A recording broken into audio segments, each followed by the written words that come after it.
Hi, my name's Sue Palmer. I'm a Chartered Veterinary Physiotherapist and a member of the Association of Chartered Physiotherapists in Animal Therapy.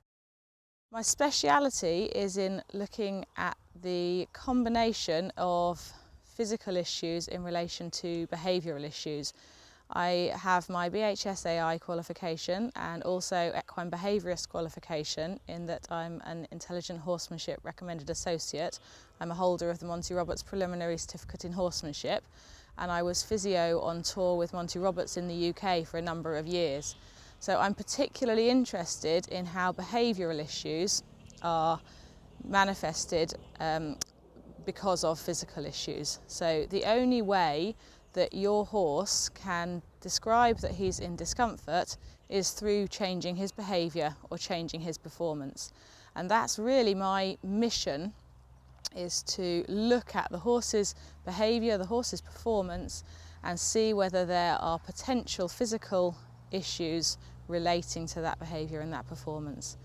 So what we're going to do now is we're going to meet Karen and Carob, who are regular clients of mine, so I know them both well, and I'm going to run you through what I would normally do if I was palpating a horse, that is to have a feel through the muscles and the soft tissues, and also looking at range of movement. Basically what I'm looking for is there anything that's tight, is there anything that's stiff, or is there anything that's sore? And I'm looking particularly for differences from left to right. So come along with me over to meet Karen and Carob, and we'll see what we find today. How you doing? Yeah, it's a good boy. Hi Karen, hi Carob. So this is Carob, who is a five-year-old New Forest pony who does ordinary riding club activities. He's been out and done a couple of intro tests and done very well at those. He's been with Karen for nearly a year now? About 8 months. About 8 months. And there is nothing wrong as far as we're aware. Carob is going beautifully as can be expected. He's working on improving his schooling abilities from the point of view really of developing his strength and his flexibility. He hacks out very comfortably, so hopefully we won't find anything wrong. So we're going to start by looking at his limb range of movement, and we'll start with the front legs. So as I said earlier, I'm looking basically for anything that's stiff, good boy, anything that's tight and anything that's sore. There's a good boy. I very much want to work with the horse, and that's my mantra as I'm treating: with the horse, for the horse. With the horse, for the horse. For me, this is what my work is about.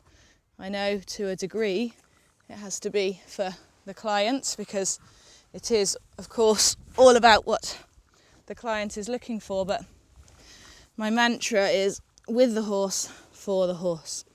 So I'm looking at knee flexion, fetlock flexion, forelimb internal rotation, external rotation, abduction, retraction, protraction, and protraction with abduction. There's a good boy. I'm then going to move on to the hind legs, and we're going to look for full flexion, we're going to look for abduction, we're going to look for internal rotation, external rotation, protraction and retraction. That's perfect, young man. There's a good boy. And as I say, it's very much for the horse, with the horse. So if there's something that the horse finds difficult, then it's my job to find out why. It is not my job to tell that horse off and make him feel wrong for trying to communicate with me, good boy, to tell me that something's bothering him. There's a good boy. There's a good boy. And I couldn't ask much better than that for range of movement assessment. There's a good man.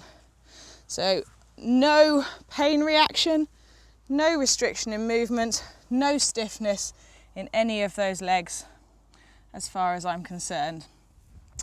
If you're looking at a performance level, so if you're looking at perhaps a Prix St George dressage horse, high-level show jumping, eventing, then you might start to look more at the finer points, the tinier restrictions. But this guy, for what he's doing, there's absolutely nothing of concern there. I'm going to work my hands all the way over his body just to make sure initially that there's no major lumps, bumps or concerns. There are a couple of little sarcoids inside his hind legs which I'm already aware about, so I will make sure that I avoid those when I'm palpating. And then I'm going to go into the muscles a little more deeply and really looking for tension and soreness. I don't know if you can hear in the background a plane. We're filming today on the day of RAF Cosford Air Show, and there's some pretty amazing planes coming over us at the moment. Luckily Carob doesn't seem in the least bit interested. So you can really see his back muscles here looking like plasticine. I can really get into them. You can see the muscles rippling under my fingers, and you can see that there is no reaction from Carob at all. There is no resistance, no discomfort, no flinching, and I am pressing about as hard as you would press to dent a football. So that's pretty hard. I'm really getting into those back muscles, and I can go with the hair and I can go against the hair, and we're really finding that there's nothing that's bothering him in the least. It's quite like an itch. That's a good boy. You can do your own itching later. I'm going to come down through the intercostal muscles of the rib cage as well, and down into the stomach muscles, and again no reaction. So many people say to me, oh, my horse is just tickly, particularly around his tummy here. Well, they shouldn't be tickly. If they're tickly, then something is tight, something is a little bit sore. The same in the girth area. You can see I've got no reaction apart from that he'd like a scratch in that area. There is no flinching. I can really get into those muscles. We work through his quarters, through the muscles, the gluteal muscles, the quadriceps muscles, the hamstring muscles. And again, really getting in, up through the hamstring muscles, right at the back of his leg. And again, no reactions at all, apart from really wanting a scratch. I'm going to go right along the top of his spine. Again, it's a reasonably hard press, not quite as hard as through the muscles, with the hair and against the hair. And again, no reaction at all. And this is how a horse should feel. In my opinion, there should be no reaction as you come along the top of the spine there. I'm going to go around the other side and do exactly the same thing on the other side. Again, just feel all over first of all. And you'll notice always that there are slight differences as I work perhaps from one side to the other, and there will always be slight differences as I work from one horse to another, because every horse is an individual, and that is an absolute essential to work by, is the awareness that every horse is an individual. So what's normal for one horse is very different to what's normal to another horse. And most of us have aches and pains to some degree, and there are a lot of horses that have aches and pains to some degree. And the difficulty is in determining whether those aches and pains are related to the behaviour that's going on, and whether if you reduce those aches and pains or those stiffnesses or those restrictions, whether you can improve that behaviour or improve that performance. And so much of it is just trying to get the tweaks of improving the performance, particularly at the higher levels. You're just trying to get that little bit of increased stride length, or that little bit of improvement as the horse takes off for the jump, that little bit of extra power through the quarters, that little bit of extra flick up through those front legs to mean that they get over those jumps clear. And of course, if you've got a horse that's stopping at jumps, then that's often related to discomfort.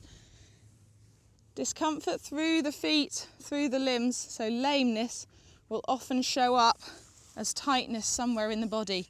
So if you've got lameness, particularly in the hind legs, it'll often show through the back here. Lameness in the front legs will often show through the shoulders here, into the back here, and also through the base of the neck here and through the girth area as the horse tries to splint his front legs to hold his shoulders up so that he takes some of the weight off of them. So tightnesses and sorenesses that we find on the horse can often be related to issues that we find lower down. I'm going to have a look at pulling his tail to one side. This is a test to see, make sure, to basically measure his awareness of his back legs, connecting his back legs to his brain.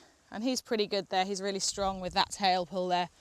And then I'm going to check through the poll and the TMJ. So I want to have a look right through the base of his ears here. Nothing of note. Come up all the way through this jawbone and into basically his jaw muscles. Again, no reaction, nothing of note. I can really get in there quite hard. I want to be able to run my finger on the inside of his ear here. There should be no reaction. If your horse is sensitive, when you run your thumb on the inside of his ear, then that is a nerve irritation. I want to check the other side. Again, poll, TMJ, nothing of note. Come up through those jaw muscles, inside his ear, no problems at all. And then we're going to have a look at range of movement of his head and neck. I'm going to start with range of movement of the poll.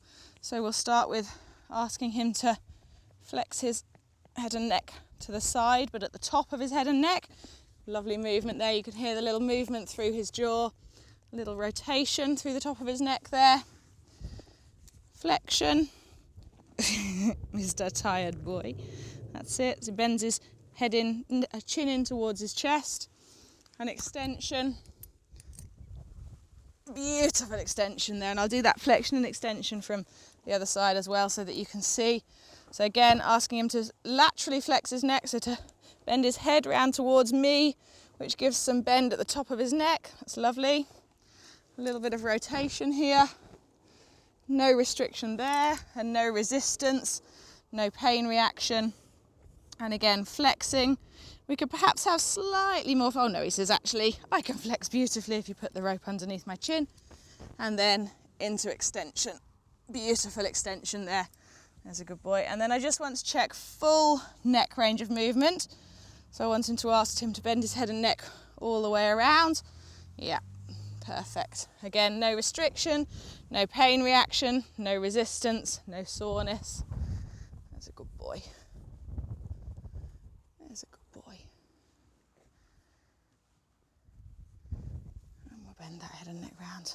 And again, perfect in that direction too. It's a good boy. So that's pretty much what I do to work through assessing your horse if you bring him to one of my treatment clinics or if I visit you at your yard. As I say, there would also be, before that, there would be a detailed history, finding out a lot about what it is that you'd like from me, and we'd also look at the horse move and potentially ridden depending on what the issue was. I hope that gives you a bit of an idea of what I might do. I'm learning all the time, as I would hope that any good therapist is. To me, I am a continual learner. Just ask my husband. I would be at university permanently if I had my way. But there is always more to learn. I really enjoy shadowing other physios. I've also worked closely with chiropractors and with osteopaths, so I pick up techniques from all across the board. I'm a qualified massage therapist, so obviously I incorporate a lot of massage into my work. Particularly, I'm interested in hands-on therapy. As I said before, each horse is an individual, and I will individualise both the assessment and the treatment appropriately. So I'd love to meet you. I'd love to meet your horse, either on one of my treatment clinics or on one of the courses that I run. I've also got a couple of books available. So if you'd like to find out more about me, please have a look at my website. It's thehorsephysio.co.uk and feel free to get in touch. Thanks very much for watching.